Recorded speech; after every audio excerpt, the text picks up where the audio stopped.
ပင်ကွင်းဆိုတာနဲ့ကျွန်တော်တို့ကချစ်စရာကောင်းပြီးတေးသေးကွေးကွေးတတ်တော်လေးတွေလိုပဲပြင်းမြင်တတ်ကြတာပါဒါပေမဲ့လူကယောင်ထက်တောင်ပိုမြင့်လက်အေယာမပင်ကွေးကြီးတွေကဘာပေါ်မှာတကယ်ရှိခဲ့ဘူးတဲ့ဆိုရင်သင်ယုံမလားလွန်ခဲ့တဲ့နှစ်ပေါင်း38တန်းခန့်ကအန်တာတုတ္တတိုင်မှာ Colossus ပင်ကွင်းလို့ခေါ်တဲ့အေယာမပင်ကွင်း music တွေရှင်သန်ခဲ့ကြပါတယ်ဒီပင်ကွင်းကြီးတွေဟာခြေဖျားကနေနှုတ်ပြီးအထိ9ပေ2.3 မီတာတောင်မြင့်ပါတယ်အလေးချိန်ကလည်းပေါင်250ကျော်ရှိလို့လူကြီးတယောက်ထက်တောင်ပိုလေးပါတယ်ဒီနေ့ခေတ်မှာအကြီးဆုံးဆိုတဲ့ Emperor ပင်ကွင်းတွေတောင်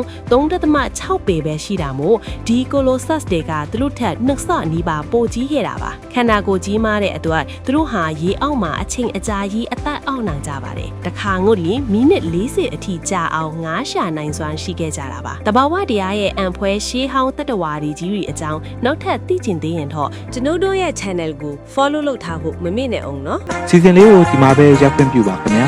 နောက်စီစဉ်တွေမှာပြန်တွေ့ကြရအောင်ကျွန်တော်ရဲ့တင်ပြမှုလေးကိုကြိုက်နေတဲ့ဆိုရင် like share subscribe တွေနဲ့အားပေးခဲ့ပါအောင်ခင်ဗျာ